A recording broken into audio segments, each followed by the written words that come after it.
আসসালামু আলাইকুম। কিভাবে আরবিতে কথা বলবেন সৌদি আরবে, নতুন একটা ভিডিওতে আপনাদের স্বাগত।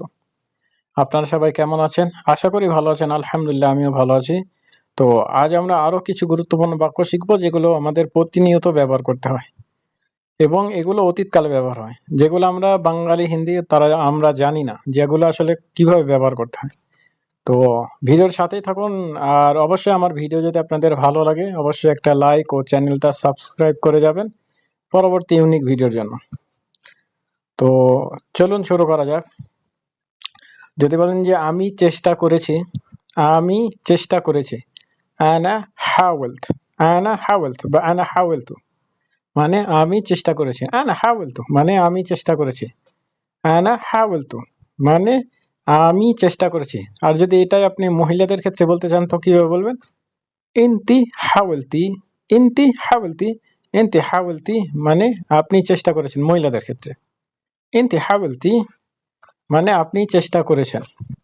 তারপর যদি বলেন যে আমি ভুলে গিয়েছি, তো এটা আপনি কিভাবে বলবেন?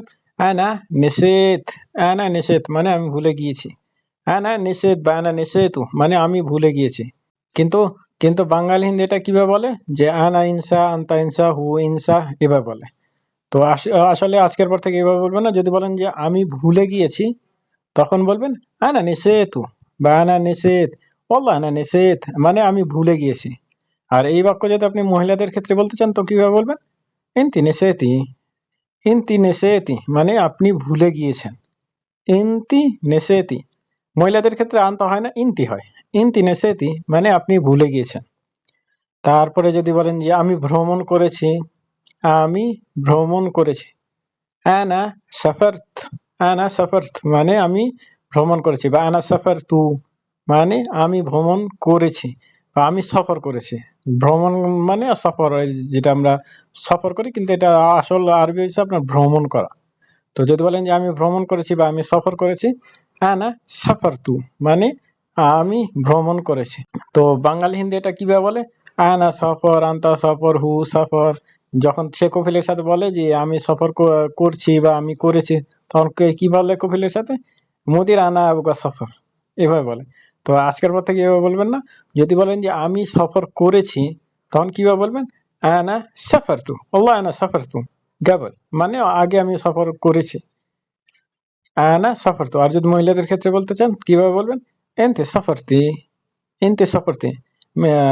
যেমন একটা বাক্য দিয়ে আপনাদের বুঝিয়ে দেয়। যদি মহিলাদের ক্ষেত্রে বলতে চান যে এনতে মিতা সাফারতি আপনি কবে সফর করেছেন, এভাবে ব্যবহার করবেন এটা। তারপর যদি বলেন যে আমি ফেলে দিয়েছি, আমি ফেলে দিয়েছি।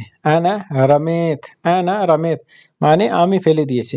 আনা রামেত বা আনা রামেতু মানে আমি ফেলে দিয়েছি। কিন্তু বাঙালি এটা কিভাবে বলে? যে আনা এরমি, আন্তা এরমি, হু এরমি, বাস এটুক বলে তারা। কিন্তু তারা এটা জানে না যে যখন বলে যে আমি ফেলে দিয়েছি, তখন আসলে বলতে হয় আনা রামেত বা আনা রামেতু মানে আমি ফেলে দিয়েছি।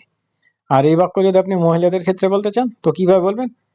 ইনতি রমেতি, ইনতি রমেতি মানে আপনি ফেলে দিয়েছেন। এমন একটা বাক্য দিয়ে আপনি মহিলাদের ক্ষেত্রে বলতে পারেন যে ইনতি মিতা রমেতি মানে আপনি কখন ফেলে দিয়েছেন। ইনতি মিতা রমেতি মানে আপনি কবে ফেলে দিয়েছেন। তো আশা করি বুঝতে পেরেছেন ভিডিও। আর অবশ্যই এগুলো আমি আরবি বাংলা দুটাই দিয়ে লিখে দিয়েছি। ইনশাল্লাহ আপনারা মুখস্থ করবেন। ইনশাআল্লাহ পার্ট বাই পার্ট আমি আরো অনেক ভিডিও আনবো যেগুলো আপনি কোনো ইউটিউব চ্যানেলে দেখেননি বা শোনেননি। তো ভিডিওর সাথেই থাকুন, ইনশাআল্লাহ অনেক ফায়দাবান হবে আপনাদের জন্য। আর অবশ্যই চ্যানেলের সাথেই থাকুন নতুন নতুন ইউনিক ভিডিওর জন্য।